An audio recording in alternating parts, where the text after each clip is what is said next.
মুহূৰ্তত এটা অত্যন্ত গুৰুত্বপূৰ্ণ খবৰ দিব বিচাৰিছো। বিশ্বকাপৰ হিজবুল্লাহক লৈ আহিছে ডাঙৰ খবৰ।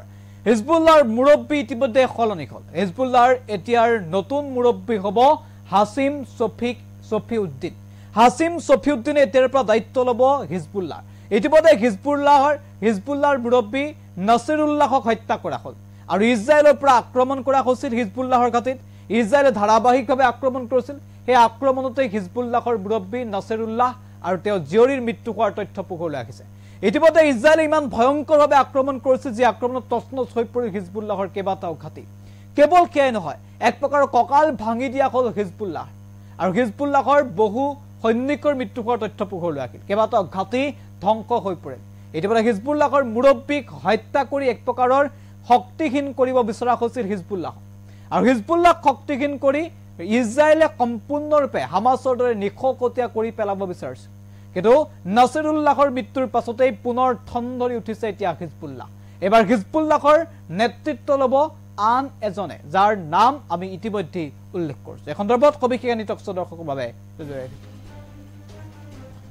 বিশ্বকাপৰ হিজবুল্লাহৰ নতুন মুৰব্বীৰ নাম ঘোষণা কৰা হ'ল। এতিয়াৰ পৰা হিজবুল্লাহৰ নেতৃত্ব ল'ব হাছিম ছফিউদ্দিনে। হাছান নাছৰুল্লাহৰ ভাতৃ হাছিম ছফিউদ্দিন।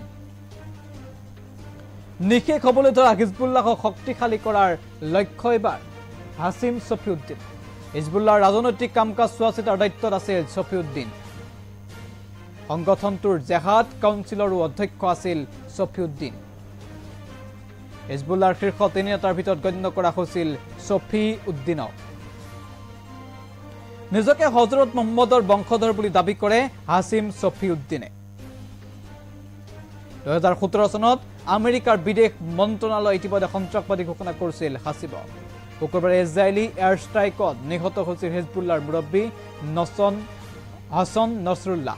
হাছান নাছৰুল্লাহ আৰু জীয়ৰীৰ মৃত্যু হোৱাৰ তথ্য ইতিমধ্যেই আনুষ্ঠানিকভাৱে ঘোষণা কৰা হৈছে বুলি খবৰ আহিছে আৰু হিজবুল্লাহৰ ফালৰ পৰা এক প্ৰকাৰ স্পষ্ট কৰা হৈছে যে নাছৰুল্লাহৰ মৃত্যু হ'ল। নাছৰুল্লাহৰ মৃত্যুৰ পাছত হিজবুল্লাহক নেতৃত্ব কোনে দিব তাক লৈ চৰ্চা চলিছিল।